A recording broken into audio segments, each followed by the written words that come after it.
I'd like to declare this regular meeting of the Coralville City Council to order, please. May 14th, 2019. Roll call. Present. Dodds. Present. Goodrich. Here. All council members are present, as is the mayor, the city clerk, city administrator, city attorney, and several staff members in the audience. I would entertain a motion to approve the agenda. So moved. Second. Moved by Gill, seconded by Goodrich. All in favor, say aye. Aye. Okay. Item 4 is citizen comments. This is a time on the agenda for anybody in the audience that would like to speak to us tonight about an item that's not already on the agenda. Is there anyone that'd like to speak to us tonight? Seeing none, we will move on. I have one proclamation this evening, Bike to Work Week. I'd like to read it. City of Coralville proclamation. Whereas the bicycle is an economical, environmentally sound, and effective means of transportation, recreation, and fitness, and whereas the bicycle is considered a legitimate vehicle in all 50 states and is entitled to legal and responsible use of all public roads in Iowa except interstate highways, and whereas increased use of the bicycle will benefit all citizens by improving air quality, reducing traffic congestion and noise, decreasing use and dependency upon finite energy resources, and will foster healthy lifestyles. And whereas the City of Coralville has an ongoing commitment to encourage bicycling as a viable mode of transportation and recreation, and whereas the League of American Bicyclists has established the month of May as National Bicycle Month. Now therefore be it resolved that I, John A. Lundell, Mayor of the City of Coralville, do hereby proclaim the week of May 13th to the 19th, 2019, to be Bike to Work Week in Coralville. Encourage all citizens to ride their bicycles to work, to the store, to the park, to the school, and with family and friends to promote the many benefits achieved from bicycling. Signed this 14th day of May, 2019. Are you going to receive it, Sherry? Mm-hmm. Sherry Proud, our Director of Parks and Recreation, is here to receive it. Sherry, thank you very much. Yeah, I'd like to say a few words. You're welcome to. I would just say that this month has been concentrating on getting bike helmets out to people, working with the schools, encouraging kids who've ridden to school. We've given them some cute little light-up bracelets and passes to our indoor pool to keep them doing other active things. We've been matching riders who want to commute with other riders who already know the way. And then next Thursday, May 23rd at 6 p.m., we are going to do a ribbon cutting for our second 3-mile loop of the Woodpecker Single Track Trail, and the public is all invited to come out to that. It is 6 p.m. and one loop will be assigned after remarks and ribbon cutting. One loop will be assigned for walkers and one for bikers. And Shields has partnered with us on this event and will be bringing some of their mountain bikes and mid-fat tire bikes out. If anyone doesn't have a bicycle that they like to ride on the single track trail, they can borrow one of those and try it out. So that one is Thursday, May 23rd at 6 p.m. Okay. Thank you. Thank you, Sherry. Thanks, Sherry. Okay. Item 6 is Highway 6 and Jones Boulevard traffic signal improvements. I would entertain a motion to approve the pay application number 4 final to the Advanced Electrical Services Incorporated for the Highway 6 and Jones Boulevard traffic signals in the amount of $18,501.25. So moved. Second. Moved by Goodrich, seconded by Dodds. Discussion? All in favor say aye. Aye. Okay, motion is approved, all ayes. Item B is a resolution accepting this work as completed. Don? Resolution accepting the Highway 6 and Jones Boulevard traffic signals improvements is completed. Introduced for adoption by Councilmember Foster, seconded by. Second. Seconded by Gill, I'm sorry. Discussion? Roll call. Gross. Aye. Gill. Aye. Dodds. Aye. Goodrich. Aye. Foster. Aye. Resolution is approved, all ayes. Item 7 is the Iowa City Community School District Interagency Agreement 2019 amendment. This amendment will allow the before and after school programs to use the school district's rate for field trip buses, has the director consult with the building administrator prior to the student's long-term suspension or expulsion, and names the school district as an additional insured on the general liability policy. And again, Sherry Proud is here to describe this in a little more detail. I think that you described it really well there. We're excited about being able, we are mission partners with the Iowa City Community School District already, but what this does is extend it to their busing contract. And for instance, a bus to Cedar Rapids, if we took the same transportation that the Iowa City School District uses, was around $800 for an afternoon field trip, and this will cut it nearly in half for us. So that will make it a lot more economical for us to use that type of transportation. The second one is just reiterating, and this agreement isn't just for the city of Coralville. I would say that this is across all 18 of our elementary schools. So everyone, all of the programs are signing these agreements. And what they had found was it isn't always discussed with principals when a child is maybe having difficulties within a program, and it becomes a surprise when all of a sudden it is, we cannot serve this child anymore. And so we have a system within our own program that we go through, work with the teachers, the student and family advocates, and the principals as if we run into challenges with a child. So we already have that in place, and we'll continue to follow that procedure. And then lastly, is just the Iowa City School District is making sure that we as employers have workers' compensation insurance for our employees. Yeah, very good. Thank you, Sherry. Resolution, Don? Resolution approving the interagency agreement 2019 amendment with the Iowa City Community School District for the before and after school programs at Borlaug, Van Allen, and Wickham Elementary Schools, introduced for adoption by Councilmember Gross, seconded by. Second. Seconded by Foster. Discussion? Roll call. Aye. Dodds. Aye. Goodrich. Aye. Foster. Aye. Gross. Aye. Resolution is approved, all ayes. Item 8, Iowa River Landing. This is a resolution approving amendment number 1 to the IRL license agreement with Lululemon USA Incorporated, which will move Lululemon's location from space A101 to space 109 in the Iowa River Landing and extend the term of the lease to January 31st, 2025. Resolution approving amendment number 1 to the Iowa River Landing lease agreement with Lululemon USA, Inc., introduced for adoption by Councilmember Gill, seconded by. Second. Oh, that's close, but we'll give that one to Gross. Discussion?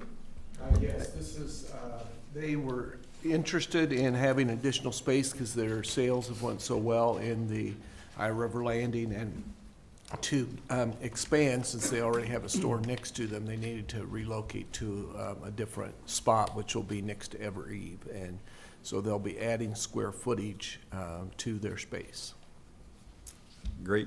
Great news. Yeah, great news. Yeah, just because, that was just a business that people have been so excited to come in, and the fact that they've almost doubled space in that time, and extending the lease, it's a real kudos to what's going on down there. So, congrats. Good indicator. Anything else? Roll call. Goodrich. Aye. Foster. Aye. Gross. Aye. Gill. Aye. Dodds. Aye. Resolution is approved, all ayes.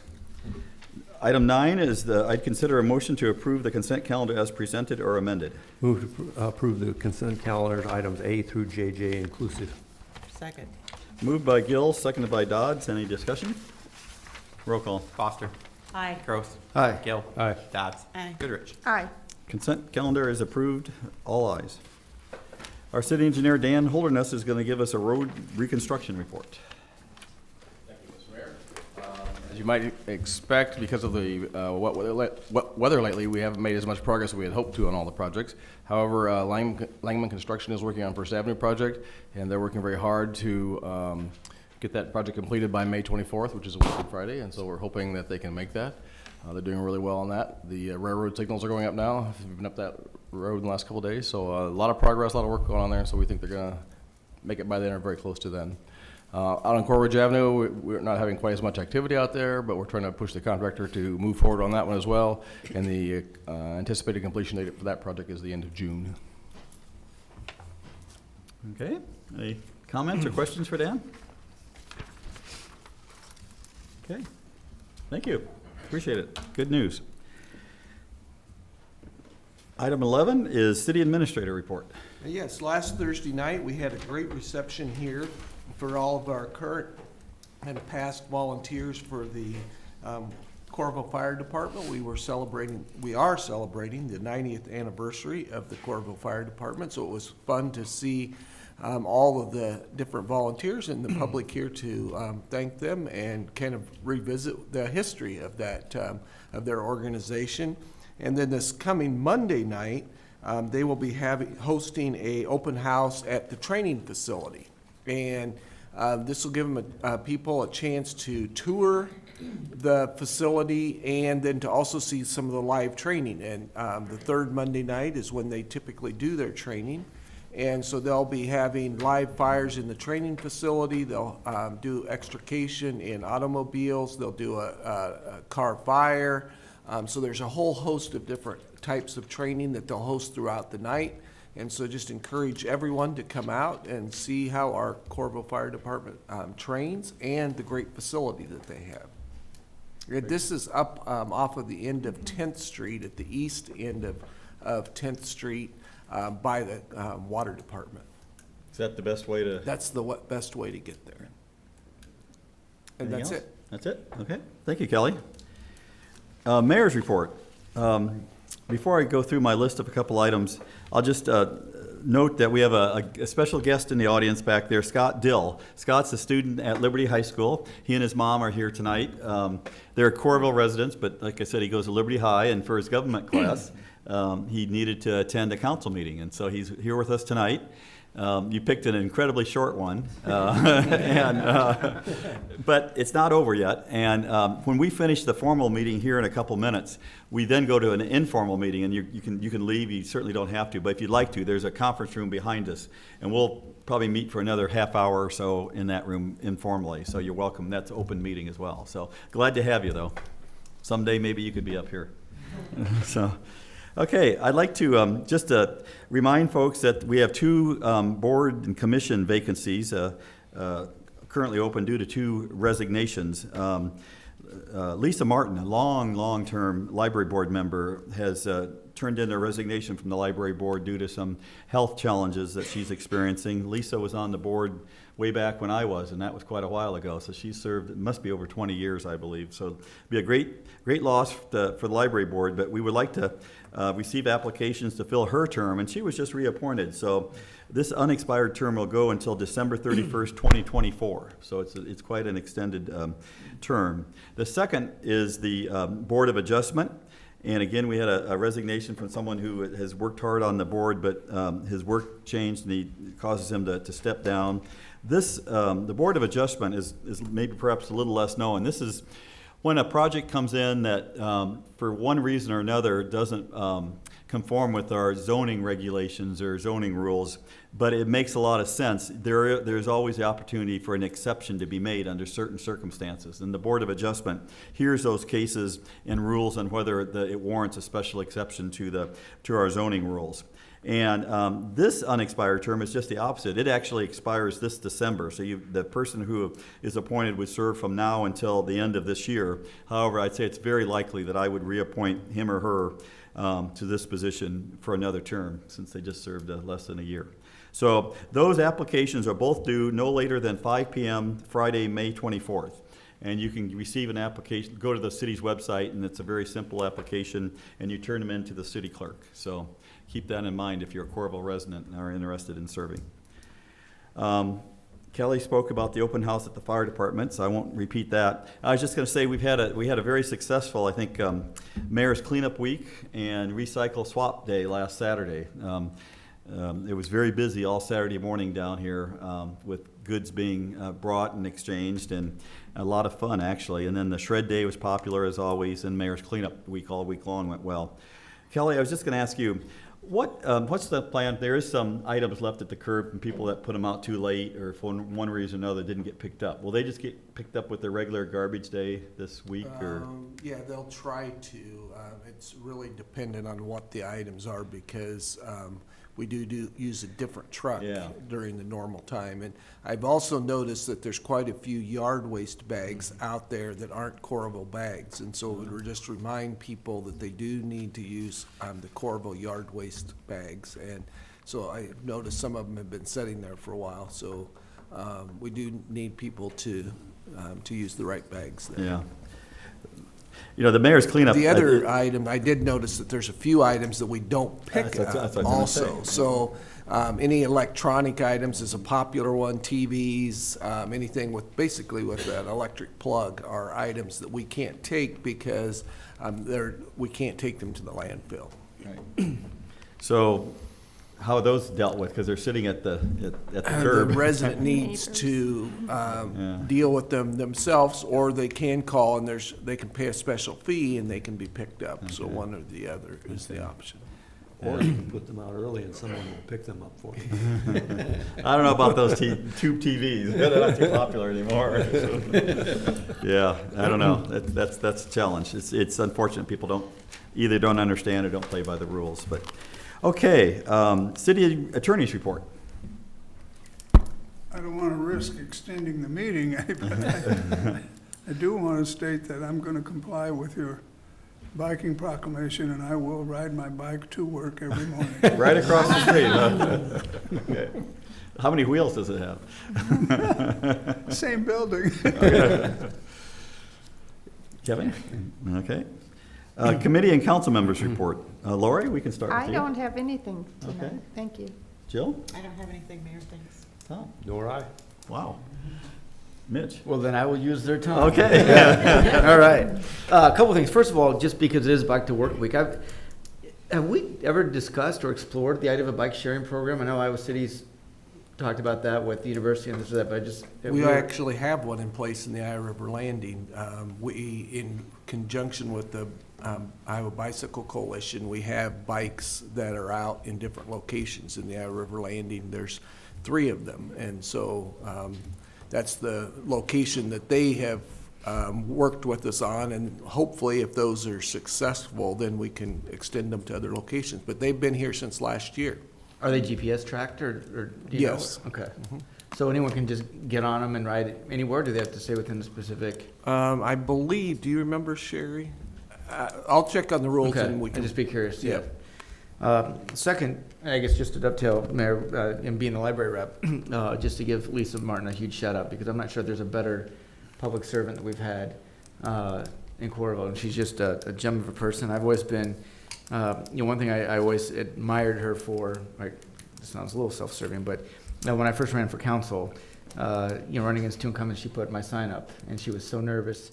Initially as a library board member to do that, but she said, I'm just going to do it. I think it's right, and that was a decision. Obviously, I appreciated it, but I also respected her for it, and she's just top notch. I'm hoping we can find a time to maybe give her a plaque or an honor or something to make sure, because she's just really a solid. something like I've been on the board for a while. She's just really solid, and we wish her the very, very, very best.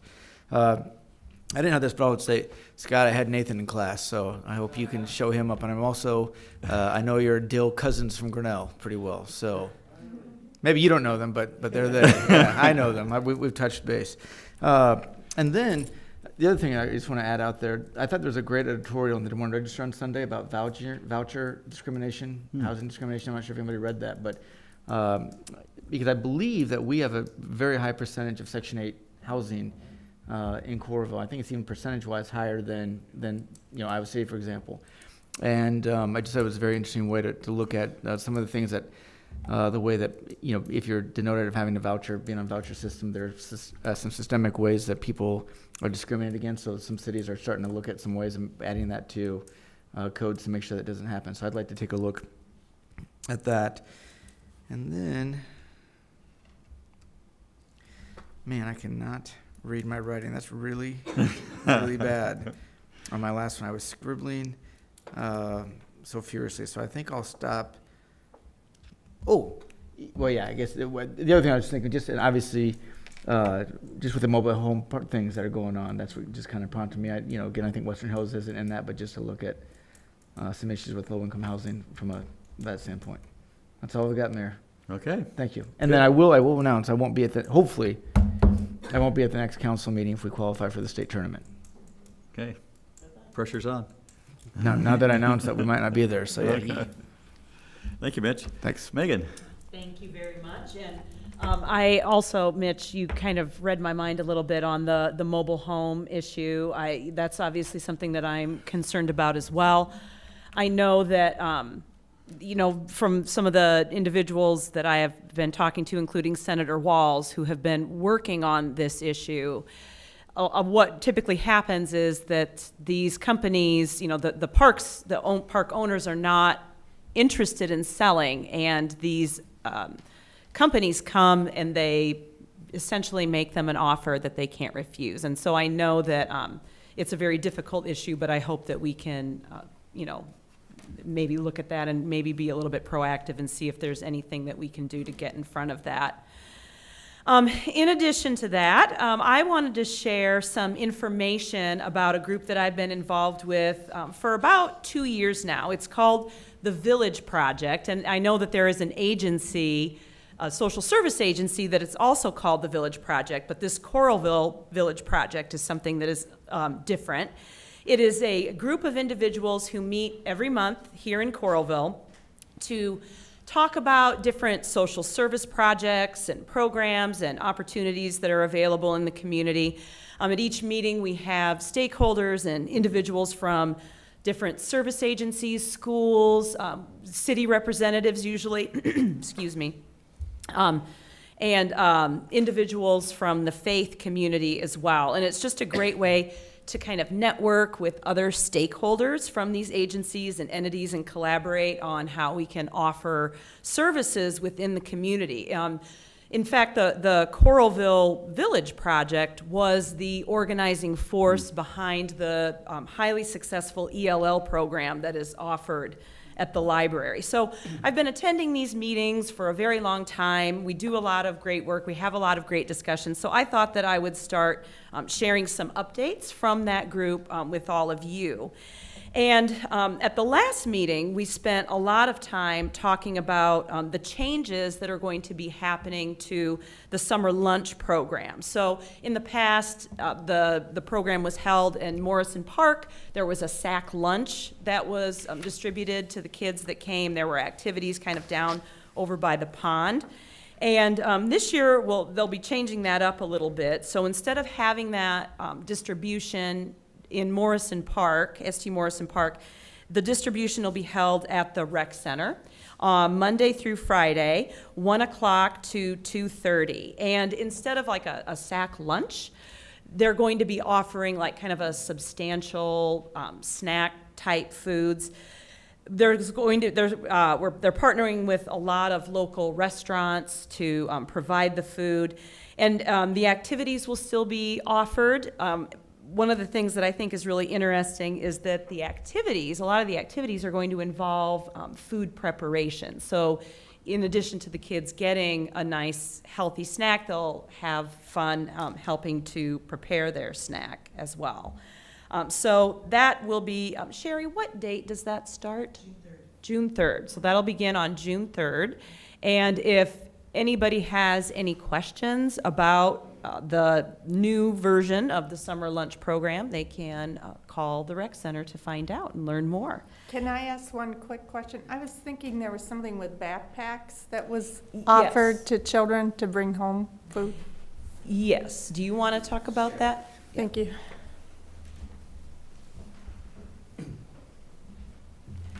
In addition to the summer snacks program, this summer we've partnered with the Coralville Food Pantry, and that program is by registration for Coralville residents only, and they can pick up a form at the rec center, and they're distributing them through their schools. The school and family advocates are distributing those to the schools as well. And we'll also have a page online this week that they can look, and it's www.coralville.org/summerfood. And it's 6 distribution times. They pick up a sack on Wednesdays, every other Wednesday, beginning the first Wednesday in June. And it has simple meals, 1 or 2 step meals for children who, what we found from surveying a lot of families with the summer lunch program is the reason for not attending was they wanted their children to stay home. That was their instructions for the day. And then those children weren't able to have food provided for them. So in this time of food scarcity, we want to get food to as many kiddos as we can. And so this is just another way to do that. They can fill out a form, provide proof of residency, and we'll get them signed up for that program. And has there been any discussion about distributing, if the kids can't get to the rec center during the distribution time? I think there had been some conversation about the meals being delivered, or that might be with the Coralville Food Pantry. Yeah, I'm not familiar, or we don't have the ability to do that, but our distribution time's Wednesdays from 2:30 to 6. So kids could pick it up when they come home from summer snacks, or take it home from summer snacks, or a family member can come in anytime in between that 2:30 to 6 o'clock. Thank you. Yes. All right, and that was all I had. so Okay. Thank you. Thanks for bringing that up. With that, I would entertain a motion to adjourn. So moved. Second? Moved by Gill, seconded by Gross. All in favor, say aye. Aye. Okay, we are adjourned.